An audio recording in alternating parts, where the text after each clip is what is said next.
was here.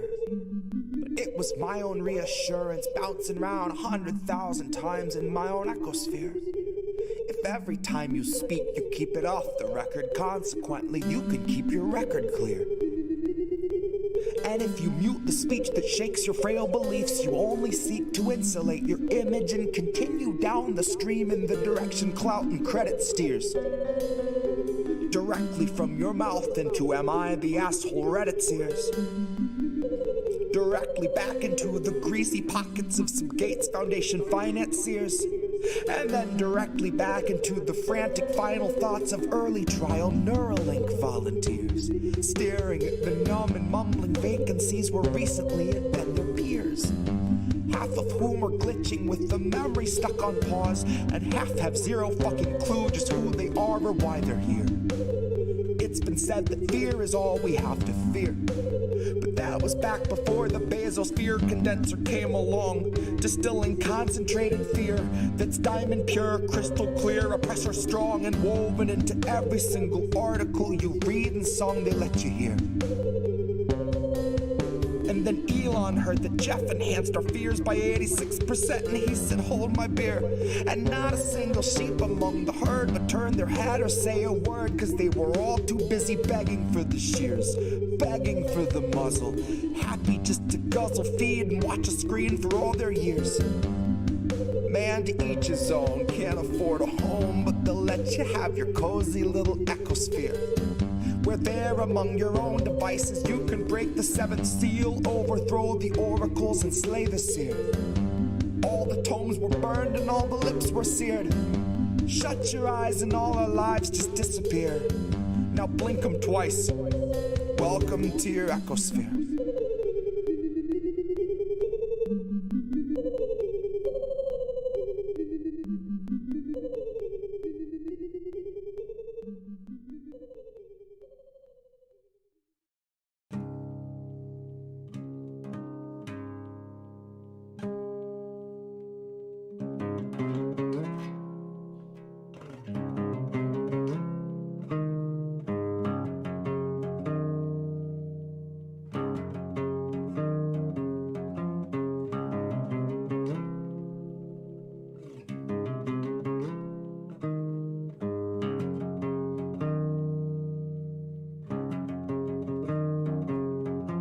Legend says that Hercules swept Cerberus right off his feet and effortlessly set him down softly as a songbird. Atlas kept the world upon his back and every day wondered whether he could stand it any longer. And Reade came out to say the man they tried to label the messiah of morality was really just another rapist. And I don't intend to hesitate when asked who was the stronger. Tara, like Assange, knew that carrying the truth would be the hardest labor. Tara knew that her assailant wasn't gonna make us any safer, and knew he's just the type of man to hand a decent foreign leader US printed walking papers, and knew he'd be relentless and aggressive in the war he'd wage upon her very character, that his attempts to weaken and degrade and embarrass her would be her only compensation. But I strongly doubt that anyone could ever have foreseen the stream of hate that came from quote-unquote progressives and the self-styled titans of survivor advocation. So if you really think there's something to be gained out of sharing your pain with the world, you are sorely mistaken. The Biden team just dragged their feet addressing Tara's allegations. Until they had a decent list of smears, then they aired them out on every station. And it turns out no one wants to hear the truth of who they praised as being worthy of such bloated liberal celebration. That no one wants to really know the person they've so valiantly defended, even when it meant they had to gloat and shit all over someone braver than they'd be if given the occasion. Now cue the faceless comment squad invasion. Cue those fuckers crawling out the woodwork to come analyze the way you wore your hair and what you wear. Like your appearance waives your rights, or that somehow you're the reason for your situation. Somehow they've decided you should bear responsibility for what such monstrous men insist on doing. Somehow they're deluded by the empty, hypocritical, and useless fucking platitudes that bastard keeps on spewing. And I think it's very telling that the best of their excuses when they try to come and justify our president's abuses is a hearty butt Trump. In which case I'll remind you that you never saw the news attempt to sell us Donald Trump like he was morally upstanding or a decent human. But when Joe says something bigoted or ogles someone's little kid, CNN says, isn't this refreshing? Biden's like a mix of JFK and FDR with all the finer parts of Harry Truman. Christ, I know that they don't think that we're the brightest, but at least pretend we got a couple lumens. Ask yourself if you have ever questioned what they fed you, or do you just shut your eyes and then consume it? And now ask yourself if you ate every one of Biden's lies under guise of harm reduction and the promise of a slight improvement. And now imagine long ago that Biden chose to show you who he really was by traumatizing you for his amusement. Now imagine that you watched him touch a Bible with those filthy hands, and then assume the power of the highest seat in all the land, of knowing your attacker wields a global coalition born of 3-letter agencies who'll make a life's mission out of trying to discredit you through lies, damn lies, and collusion. Big tech is never gonna separate from our surveillance state. Fuck's sakes, they're just a breath away from total fusion. So there will come a time where even if you see the light, your voice will never reach the sky through all the bots and all the noise pollution. So trust us when we tell you that the masking of abuses is perhaps this country's oldest institution. And I know nothing nobler than facing it in honor of the truth when you know that the people holding power have been neutralizing truth since there was wet ink on the Constitution. So know that Tara's truth is something crucial to the movement. And if you see yourself a partner to the revolution, help this country see through all the baseless propaganda through the crux of Joe's illusions. And recognize that Tara Reade gave everything she had so she could tell us what the truth is. Recognize the decent thing to do when someone bears their soul and shows their bruises is not to ask for context or offer up your own solutions. Your job is just to listen with an honest mind and put yourself on Tara's side a moment so you understand the path she chooses. That there is no instant fame worth the dragging of your name. And if that's what you think, you've a lot to learn about the kind of facts the mob can handle and the kind that it refuses. You've a lot to learn about the news and all its many uses. Guess you've yet to learn the truth the news will serve as fruit from which they've squeezed out all the juices. And we all eat the husk and just pretend it's full of nutrients and isn't really useless. But the jaws of our ability to yield accountability are absolutely toothless. So don't you kid yourself that any lips are being loosened. They won't ever tell us where the bodies are or show us where the proof is. It's on you to recognize the lechery our president so regularly oozes. It's on you to muster up some honesty and ask yourself how Biden won your trust, but it's America that loses. Open up your eyes and learn to recognize the bruises. Open up your eyes and learn to recognize the bruises.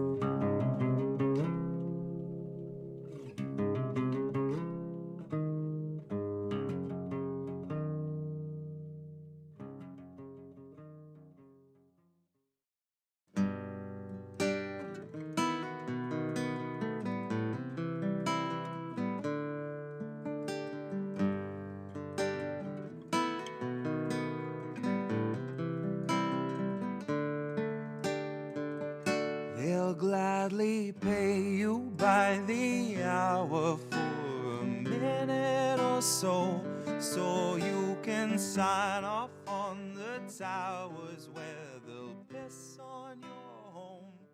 And if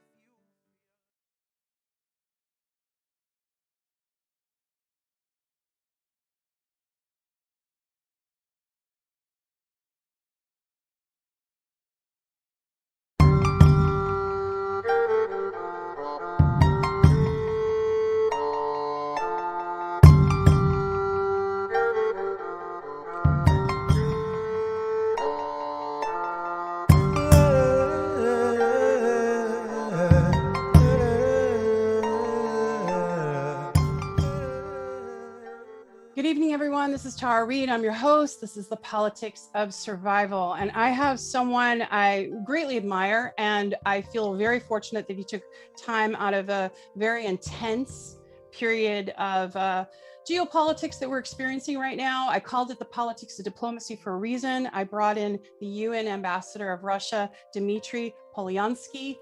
Thank you so much for coming on the show, Dmitry, and accepting this invitation. Truly honored, truly honored. Thank you. One of the things when you sent me your bio, and for the audience to listen, go ahead and look on the links below. You'll see Dmitry's Twitter handle and also a little bit more about him. But one of the things I was impressed with, which I know is part of the work that you do, you speak probably like 6 languages. Is that correct? Well, I wouldn't say that I speak them equally good. My English is more active right now, but it depends on the country where you work. So I started as Orientalist in Tunisia, so I spoke Arabic and French at this moment. Now I would say that I understand Arabic, but I wouldn't dare to speak it fluently with somebody. But I will need some time to pick it up again. So some languages are kind of conserved, you know. Yeah, exactly. Well, I know that in your bio, it also said that you've been doing your present position, which is the first deputy UN ambassador since 2018. Is that correct? Do I have that right? Yeah, that's true. So that was sort of, and I know that, I don't know if you know any of my writing, but I was talking about Russophobia back in 2018 and my fear about what the US was trying to push and NATO back then. And you came in at a very intense time. Can you talk a little bit about like what the arc of your work has been like, what it's like to work in this environment in this particular point of history? Well, I can tell you that I have an impression that I had 3 different postings. So one posting was starting from 2018, and we had quite good cooperation on many issues. Of course, there was always a difference of opinion, which we are not afraid of. Then we came to COVID. COVID was a very special time. Everybody was on Zoom, everybody was digital, and we lacked very much human diplomacy, because diplomacy is not done through the internet. You need to have contact for many reasons, and I don't think it was a very good experience to have this. And the third posting started this February, of course, with the beginning of our special military operation. I would say that the initial period was extremely difficult and challenging because, well, we all understood that we were heading towards some kind of a difficult time, that Western countries do not want to listen to our arguments, that problems are persisting in Ukraine, that Western countries and especially United States are covering up the Ukrainian regime, the crimes and wrongdoings. So we were feeling that something is coming, but nobody, of course, had this understanding of when exactly this will happen.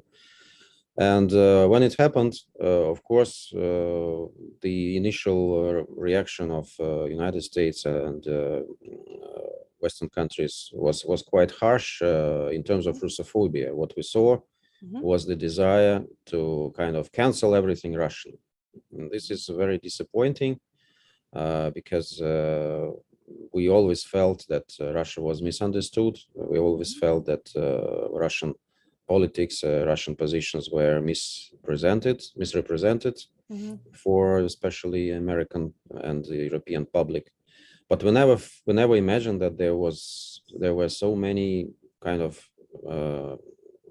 emotions like hatred and Russophobia, things that you can't easily explain, even if you do not concur with somebody in terms of his political views and his positions, because this is something different. When people are speaking about canceling Russian culture, I can't imagine what kind of hatred you must feel inside to promote such things. What is Tchaikovsky guilty of in terms of Russian special military operation? What is Russian language guilty of? And what about millions of my compatriots who happened to live in the United States and elsewhere?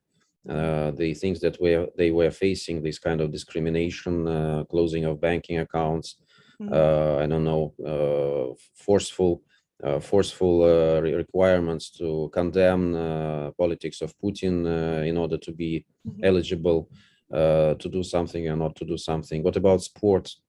How come the Russian sportsmen are to blame, and what is the reason behind asking them again to condemn Russia's actions to be able to participate in certain events? This is really disgusting, frankly. And Yes. this period was very intense at the beginning. I can't say it's over right now, but I feel that a lot of people now understand a little bit better the situation, and they see that we need to find a kind of solution to the problems that we face. And solution always includes dialogue, of course. And if you want to cancel everything Russian, of course, you will not be able to find a solution with Russia. And the solution must be with Russia. I think everybody understands this. You know, and it's just to go further with that, what I noticed, because my audience knows me as a political content creator and commentary, you know, I make commentary about politics. They know I've been talking about this for a while. And one of the things that was shocking, because I used to do op-eds for RT has been censored and of course banned in Europe. And RT was a lovely place. I mean, I was so lucky to have my writing be considered, you know, good enough to be published by them. And I've always, you know, I have, you know, a great feeling about RT. And so many people were really disheartened that they didn't have that other lens, because it's now they're trying to siphon the information, but they're even, of course, censoring Western journalists that are speaking out against this, what we call proxy war that the US and NATO is fighting against Russia via Ukraine, using Ukrainians as cannon fodder. And, you know, one of the things I wanted to speak to or ask you about was the perception that many Americans thought it started in February that are not really paying attention, right? They thought the military operation and the special operation, that was the beginning in February 2022. But actually, this went back to 2014 when there was a US-backed coup that was exposed by Julian Assange, and other, you know, legacy papers reported on it. It happened in 2014. Victoria Nuland was involved with that. And 6 to 7% of that government were Nazis, except and go further, they're armed. And then all of the things that were happening in Donbass and the horrible murders that killed more than 14,000 Russians. It's really disheartening to not be able to hear that portion of the reality of how we got to this point in history. Are you finding that people are more open to discussing this and discussing the reality that there are Nazis in Ukraine that are killing civilians? Well, most of the people with whom I'm dealing, most of our Western colleagues and diplomats, they prefer to be comfortably numb, as Pink Floyd was singing. Okay. So for them, it's comfortable to consider, to believe that the history started from February 2022 and nothing before that ever happened. So they say that it was Putin's war of choice, that it was Russian aggression, and it was just, you know, out of the blue. Russia decided to fight freedom-loving, open society like Ukraine, where everybody was enjoying Western type of human rights, where people were living in harmony. And then those bloody Russians are suddenly attacking, even not giving any reasons why did we attack, just because we were jealous maybe about what they achieved. That's Western perception. And unfortunately, it is being translated very widely. And it's common misperception of what has happened. Of course, you're absolutely right. In order to understand what was happening, you need to go back in history, which of course doesn't start in February. It's even doesn't start in 2014. It starts with the independence of Ukraine, which at the beginning was very friendly, very open towards Russia country. And it's hard to imagine, it was hard to imagine, I remember this time, that we would have ever any problems with Ukrainians. But what happened at that time, of course, the West was in light of the most notorious theories of Brzezinski and the others, understanding that one needs to fragment Russian influence, to weaken Russia and to have it not as an adversary, but as a very weakened state, feeble and not capable of pursuing its own interests, and maybe then to share our natural resources and so on and so forth. This politics was very successful at the beginning of the 90s, but with the appointment of President Putin, I think this all stopped, and that's then when we started to have problems with the West, when we decided to really to defend our national interests. But back at the beginning of independence, Ukrainian leadership was again very open and friendly. It was Russia, but then step by step, people who were in immigration in Ukraine, and many of them were descendants from those who collaborated with the Nazis, they started to come and to infiltrate the society, to create NGOs, to kind of brainwash population, playing on nationalist feelings, and with nationalism came this neo-Nazism, because currently in Ukraine, when people are saying, why are you always playing this neo-Nazism cards? There can't be neo-Nazis in Ukraine because their president is a Jew. I'm saying that it doesn't change anything. What is important is that, for example, the leaders of the neo-Nazis, Stefan Bandera and Roman Shukhevich, who are implied in a lot of crimes against humanity during the Second World War, are national leaders of Ukraine. For me, that's an indicator, and not who is the president of this country. Right. Maybe he's a Jew, but he's also a Russian speaker. But it didn't prevent him from introducing very draconic discriminatory laws against Russian language and Russian speakers during his staying in power, despite the fact that he was elected by the residents of Ukraine, by the citizens, because of his pro-Russian program and because of his promises to deal equally with those who speak Russian and Ukrainian, and to live in peace and to seek peace with Russia. He did exactly the opposite right now. So when people tell me that Zelensky is an elected president, I say, yes, he is elected. He was elected, but he was elected for the program which he didn't implement. And he's doing exactly the opposite thing what people were voting for. So coming back to this problem between Russia and Ukraine and its origins, I might say that, to cut a long story short, that step by step, what we had in reality, we were facing kind of a hornet's nest on our borders, which was very much threatening us. And everybody understood that at some point of time, sooner or later, we will have to deal with this problem, because these people were not absolutely going to implement Minsk agreements, which were internationally acknowledged framework for settlement of this inter-Ukrainian crisis. And this was the only possibility for Ukraine to keep these Russian speakers and Russian-speaking regions within the country, providing them with certain guarantees to speak their own language and to worship the heroes that they want to worship. This is normal. I can't say that, well, people are wondering why, for example, in Belgium, there are 2 official languages.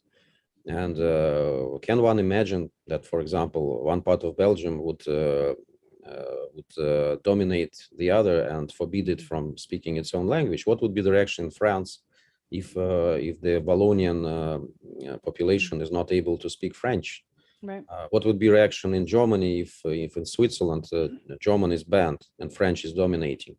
Right. I don't think they will be happy, but it's just to give you an example of what kind of feelings we would have. Of course, it's not a reason for starting military campaign, but the reason for starting military campaign is when your compatriots living there, children, women, elderly, are being shelled daily, when there are victims, and nobody is paying any attention to this. Everybody is blaming Russia for this, which is ridiculous. And we understood that for the sake of these people, for the sake of their future, we need to take action if Minsk agreements are not working. And it turned out that we are absolutely right, because already in the course of military operation, we recovered very convincing documents, military documents from planning, which were indicating that Ukraine was about to start assault on Donbass in a couple of weeks. actually at the beginning of March. Mhm. And if you also remember, if you're recalling, people are now saying that, well, Russia all of a sudden started its military operation. But you need to come back to this time, and you need to recall a very serious intensification of military activity by Ukraine in Donbass, intensification of shellings, when hundreds of thousands of refugees flooded Russia. So this preceded the days when the military operation was started. So we can't say that it happened out of the blue. It's really, there were a lot of serious factors that we had to consider. And of course, we have to get rid of this hornet's nest, because this is very dangerous for our country. It's by the way, dangerous for the whole of Europe.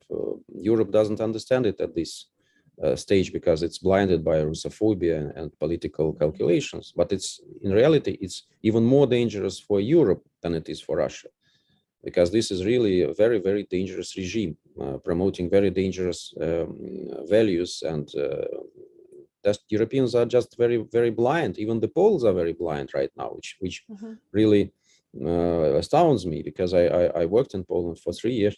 3 years. I liked this posting very much, and I know what the Poles think about Stefan Bandera.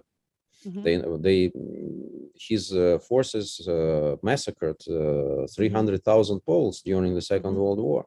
Wow. And if you ask a rank and file Polish citizen, what does he think about Banderites, he would of course swear, and he would tell you what really it happened during the Second World War, because it's in the memory of the generation. But the politicians, for political reasons, they prefer to kind of sugarcoat it and to say that, well, you know, it's good for Poland because it's bad for Russia. Everything that is bad for Russia is good for Poland. I can't understand why people are so blind at this time. And not only the Poles, the others as well. Second World War was not very much, very far away time. And I personally, I can't be indifferent when I see swastika painted somewhere. I understand that this has a relation to something very bad, and we need to stop this. But swastikas are everywhere in Ukraine. You have them insignia, even on the supreme commander of Ukraine, Mr. Zaluzhny.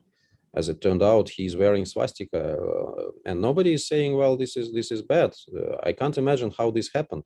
We were all fighting Nazism during the Second World War. Americans, Britons, Russians, and now they say, well, it's nothing serious. You just need to leave Ukraine alone. I can't imagine how we came to this. Well, I know for you, because you're here in the United States doing a lot of your work. So in the day-to-day, trying to have these conversations, do you feel like anyone is listening, or do you feel like it's just, I mean, it must be hard to do the work of diplomacy in this kind of environment, is what I'm trying to say. I mean, what can you describe that, what your technique is, or how you're trying to push through that so you can do your job, which is to try to, bridge communication and be listened to, but also, try to figure it out. Well, let's distinguish between open official meetings in front of the cameras and something that we have informal in couloirs, where we maintain contacts and where people, even from Western countries, they totally understand what's happening. Okay. Again, they prefer to stay comfortably numb for certain reasons, but they don't sell us crazy things like that we are allegedly shelling the Zaporozhye nuclear power plant where we are stationed. So they don't do in the couloirs. Or that you sabotage your own pipeline, the Nord Stream pipeline. Absolutely. We're such crazy people that we are doing all these things against ourselves, and we do not switch our brains on. So they do not sell it to us in the couloirs. They would rather ask us questions. So how do we finish it? What do you think should be done? So it's normal conversation. Of course, they will not repeat it in the spotlight. And there is also one more dimension, which is very important for me. Okay. It's the perception of people with whom with common people in America, people in the street, especially not in New York, but somewhere else where I'll try to travel. Because when people learn that I'm Russian, for example, I don't feel animosity. I don't feel any threat. They are curious. just trying to find out what is really happening. I can't say that many of them have deep knowledge of history and of what is happening, but I don't claim that in Russia people are very well educated on matters of United States history. So this is understandable, but I feel this interest, and I'm also aware of the fact that we are now living at the moment when there is a new Iron Curtain, information Iron Curtain, which is being imposed by the West. You started, you touched upon this topic with the RT. By the way, RT is surviving. RT is still very popular, and people are watching it through internet. I myself today gave an interview to RT earlier today, and people just don't have the sources where to get the information. It resembles me of the time. I still remember times of the Soviet Union. I was very young at that moment, but I still was a teenager. I remember we didn't have alternative sources of information. We didn't have internet. We had to believe everything that the press was publishing. Now, of course, you have a lot of information in abundance. It's flooding you, but it doesn't help you to get the picture of the events, because it's not only flooding you, it's also brainwashing you. And there is a perception, the official perception, the right perception of the events that is being imposed on you, and you have to stick within this right perception of things. Otherwise, you will feel kind of a person from the fringes. I don't know. So that's why for people here, I can imagine how difficult it is for them to get sources of alternative information, and they have to consume everything that mass media is really presenting them, and this is damaging. I stopped watching US, UK, European sources of information since February, because this is really brain damaging. And I really try to read something, but not to watch something on TV. I stopped watching TV programs since then. And this is very deplorable, because everything that is alternative, everything that presents the point of view that is not very comfortable for somebody is labeled Russian propaganda. It's labeled something that Kremlin is promoting. So when we are speaking in Security Council and our Western ex-partners don't like it, they are saying that Russia is promoting, spreading disinformation there, even if we are speaking about facts.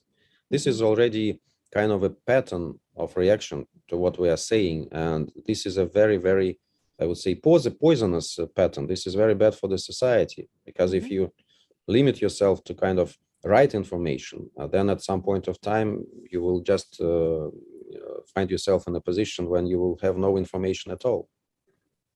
Absolutely. Absolutely. As you know, I'm an independent content creator myself, and our voices are very much being silenced. Some of us are getting banned from pay apps like PayPal, Venmo. That's one way, because being independent, that's how you basically get your income. So many journalists that are independent doing that. Wyatt Reade is an American journalist. He was put on the Ukrainian kill list. 2 weeks ago, he was almost killed. He on WhatsApp had given his location.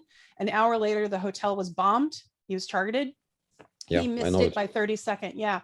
The Western media has not even covered it. I mean, I covered it. I talked with him on our show, but I wanted to talk to you for a second, because I have to say, in my lifetime, I have never seen so much propaganda. Well, of course, we're living in the age of big tech. So there's corporate overloads, now that are, really. So 22 corporations own most of the Western media. So that's very narrow, 22. That's not very many. And so they're really siphoning it. So you see American oligarchs really taking control of the information. And you see that weapons manufacturers are making a lot of money. In fact, one of them close to $1 trillion is Raytheon, right? Okay, in this time. So war, there's an incentive, right, to make weapons and not peace. And so you've seen America, I'm sure as a diplomat, you've watched Iraq, Iran, Afghanistan, you've watched the imperialism in South America and the coups. So as you watch this escalation and you hear the US president talk about the possibility of nuclear war, as a diplomat, and you're being silenced kind of by the Western media, what do you think would be a good way to push through this so that regular people, regular American citizens like myself and my audience listening right now can really hear what Russia has to say, and not, because many of us know that Russia is not the enemy, China is not the enemy. We know that there's a little small elite group that are making a lot of money. And in my personal opinion, and I'm not saying this is yours, so this is my personal opinion. My personal opinion is that this is the biggest money laundering scheme in history. And I think years from now, we'll see there's another $50 billion that they're going to send to Ukraine on the table, besides the close to 80 billion that's almost gone. And no one knows where that money is, and no accounting is being done. And the American infrastructure is falling apart. We have 550,000 people that are homeless in this country, 70,000 homeless in LA.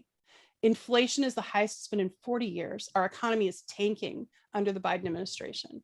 So these are my opinions, but anyone who voices them gets shut down as a Russian propagandist. I lived on a farm in Wisconsin. Okay, I'm from California. This is my opinion, watching and analyzing, because I have a law degree and studied political science and international relations. This is my opinion. This is the opinion shared by many Americans, but we feel we have no voice. There's this war happening by America and NATO, and we never even had citizen consent for it, right? So this is very deplorable. Yeah. So what are your thoughts about that? I mean, for like moving forward with diplomacy, what can be done to de-escalate this very dangerous moment, the most dangerous moment for humanity right now? Like what can we do?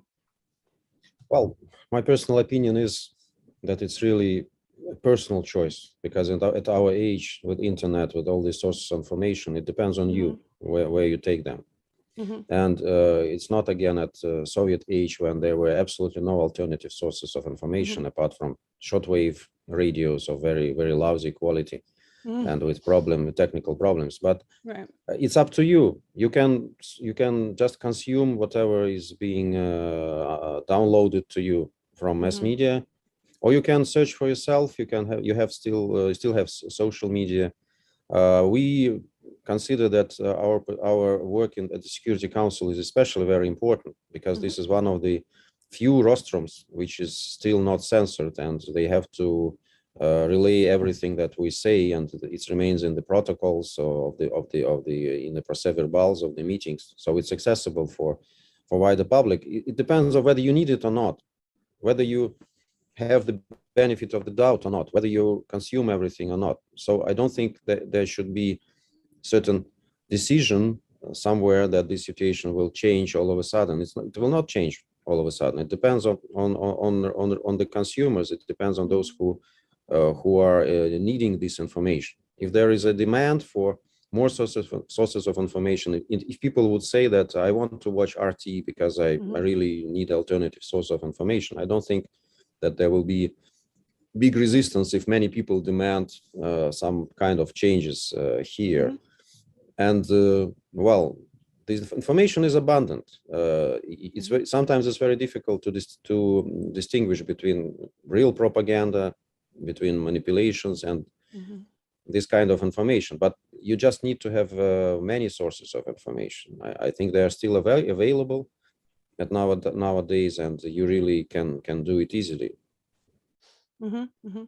So I mentioned the I know we're coming up to the time where you say you have to leave, but if you can stay a couple more minutes, it's up to you. I will. Okay. I will. Okay. So we're at this dangerous point in history. I think it's unprecedented, right? It's since 1962 we haven't, and so your position is so important. So ways that citizens can get your voice heard, like for instance, my show, of course, RT you can find on Rumble. You can find this show on Rumble, we're live right now, and alternative platforms. But beyond, like, are you seeing, like, for instance, I've heard Claire Daly and Mick Wallace from Ireland, of the UN, speak very passionately against this proxy war that US they're and European Parliament, European Parliament, yes, and they're speaking very passionately. They're very brave. Yeah, very brave. Yeah. So, are you finding any of that within your colleagues from other places that don't have a monetary interest, but would actually be harmed by all of this, as we all will, but like don't have any monetary interest, right?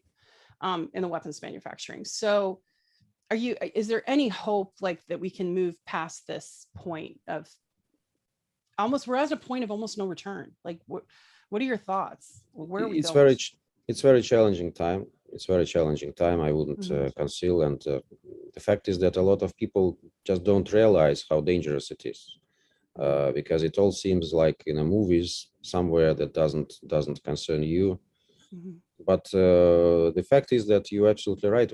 We face NATO in Ukraine. This is a proxy war, and there is a very, very thin red line there. Some people are very keen to cross this red line, like the United Kingdom, for example. Today we summoned ambassador of United Kingdom in Moscow. We presented the proofs on British participation in attacks on the Black Sea Fleet in Sebastopol. There are also indications that the Brits are involved in the blowing of Nord Stream pipelines. So this is already crossing this very thin red line, because these are attacks on critical infrastructure. So what next? If NATO is getting involved, we have also very few doubts that the Ukrainian leadership would do whatever it can, or whatever provocation is necessary to get NATO involved, because this is involved directly. I mean, because this is their only hope for survival. They understand that militarily they can't stand Russia. Of course, they understand that at some point of time, people in Ukraine will get their own opinion on what's really happening in the country and who is to blame. And it's not Russia. It's Ukrainian internal politics that brought the country to this dead end where it is right now. So for them, the only way out is to get NATO involved. And what would help is kind of very big provocation. We were warning, for example, the Security Council about the dirty bomb. This is one of the scenarios, and our warnings, I think, worked, and Ukrainians had to change plans, but they still have a lot of opportunities to try to get NATO involved, and this is really very, very important and very dangerous, because then some things may happen according to some uncontrollable spiral, and nobody is interested in such a development. So of course diplomacy should work, but diplomacy means talking and mostly listening.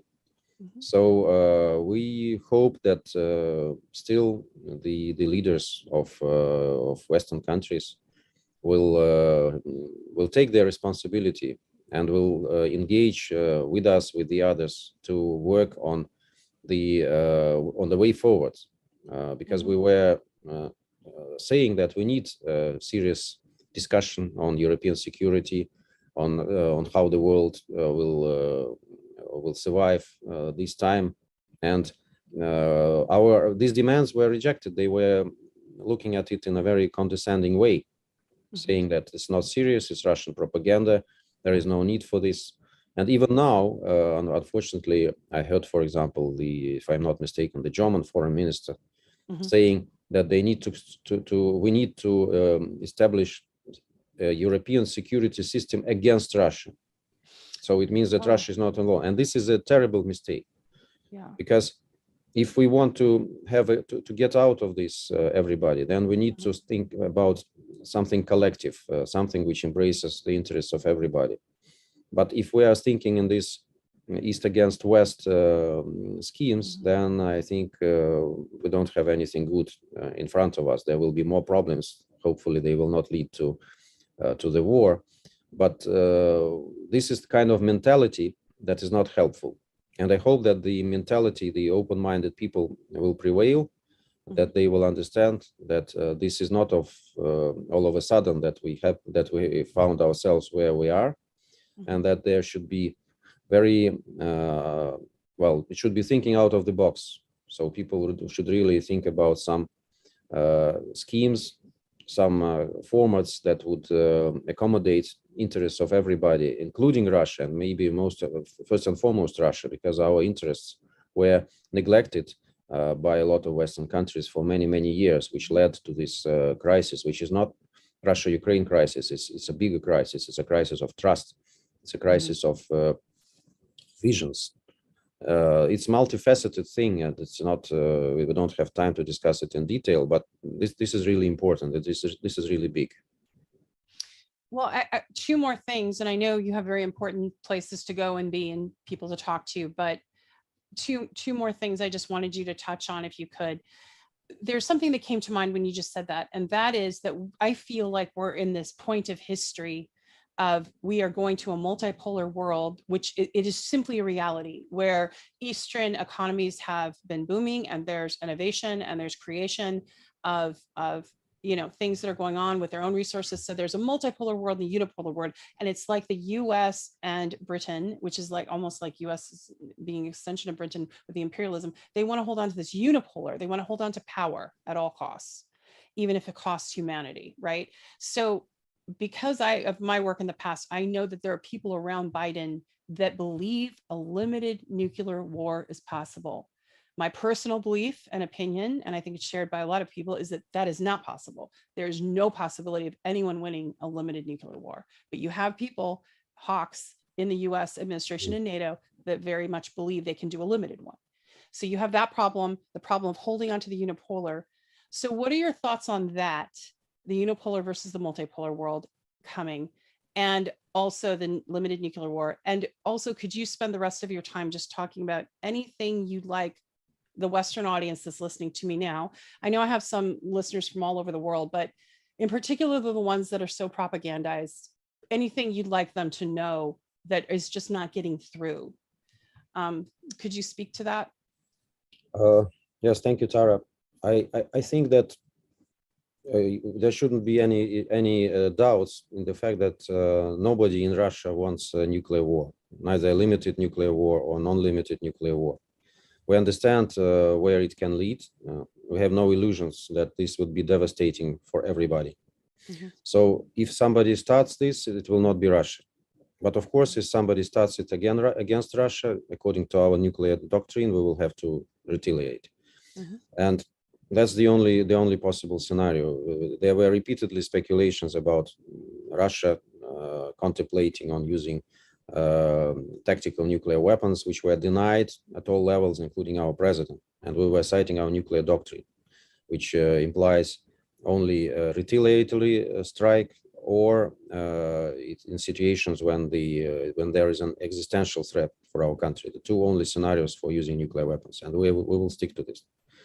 As multipolar versus unipolar, it's really ridiculous to see how United States and its allies are trying to preserve its superiority and to remain on top of the world, denying everybody else in Africa, in Latin America, in Asia, the right to develop the way they want and to have their own share of prosperity and resources. Of course, this system should change, and it's inevitable. If the United States sticks to this Pax Americana, this will be a tragedy for everybody, because everybody understands that this world is something of the past. We need to go somewhere else. Our position is that there is a multipolar world coming. We see several polars apart from the United States and ourselves. So we see China, we see India, we see Brazil, many other countries. It's not that this is a selective club. It's the reality, the objective reality, that decisions in the world should be taken in this college of countries that have influence and have resources and have capacities to influence real international processes. In many ways, United States no longer has these capacities and these possibilities. And this is the fact of life, whether they like it in Washington or not. And the sooner people and politicians in Western countries recognize this, the better for everybody. So we hope that this signal will come through and that we will really start discussing these things seriously. Actually, Security Council should be one of the pillars of this multipolar world. Mm-hmm. But what we see now, we see that there is a bloc discipline, and the attempts to show that the West is united, the West is powerful, Russia is isolated. This is not true. We see it in the United Nations. This is absolutely not true. This is the picture that the West wants to preserve. But again, what is at stake? I think our common future is at stake. Future of the United States is at stake as well. Nobody wants United States to crumble. Nobody wants United States to disappear. No, we're very friendly, but we really want to United States to engage in discussing this issue, engage in true international cooperation and not exploitation. We want United States to stop playing the role of world policeman, because nobody charged United States to be world policeman, but United States still wants to keep this role. And NATO also being a threat to Russia, to China, to many others. So we need to do something about this concept of the bloc, of military bloc, which was supposed to be transformed after the end of the Cold War, which was supposed to be transformed in something positive, multilateral, something like OSCE plus, but this never happened, and it remains a military bloc, and of course military bloc will provoke military action, military counteraction. So this is inevitable. What's my message to the Americans who are watching your show? Well, I think that maybe a couple of words. There is a misperception that Russians are the losers in the Cold War. And this is very dangerous. We have absolutely different position in my country. We think that it was our common enterprise, the achievement of Gorbachev, of all the others who changed our world, and we all were really doing a lot. So the collapse of the Soviet Union was not because of the weakness of our economy. There were a lot of factors, but one of the factors was also the trust that we had in the West at this moment, and the promises that were given, and now we understand that they were empty promises. So the world hasn't changed. And all of a sudden, people here in the States just labeled us losers in the Cold War. And of course, the losers, they don't have any right for anything. This is totally wrong. This is our common achievement, and people in Russia do not think so. And if you really want to create something positive, I think we need to come back to this understanding that there are no winners and no losers in the Cold War, that this is our common world, and countries should be equal, and they should cooperate on equal basis, on equal footing. Otherwise, we are not moving anywhere. Otherwise, we will not avoid new problems, new challenges, and we will not have any tools to deal with them if we are apart, if we are not understanding where we are going and what are the principles that we share collectively. Thank you. Well, there you have it, Dmitry Polyanskiy. Thank you so much, Ambassador. Thank you, Tara. You have been amazing. I feel like I've learned so much this evening. You're active on social media, you're active on Twitter, and your Twitter handle is in this stream. So people, now your DMs are open. Are you open to answering questions if people send you questions and whatnot? I try to do it. Of course, I can't promise to anybody that I will answer questions. I'm also very active on Telegram. I know it's more Russian platform, but I also have an English account there, and there are a lot of resources on Telegram that I think might be interesting for American users as well. I'm glad you mentioned that, because I'm on Telegram as well, and I do have a robust following. So those of you that are listening, please check out Telegram, and Substack is another place. So, you know, really lifting these, other platforms and being diverse with the platforms, I think is important with all the censorship happening. Any final thoughts before you leave? I know you have a busy schedule, and thank you. Well, I have to continue working, unfortunately. That's what we do here. Okay. So thank you very much. All the best to you, and all the best to our viewers. And I hope that it was fruitful and encouraging for everybody. Absolutely. Absolutely, Ambassador. Thank you so much again. You're welcome. All right, everyone. Thank you so much for joining. You can look again at the streams and see more. There you have it. We'll see you next time on the Politics of Survival. Good night, everyone.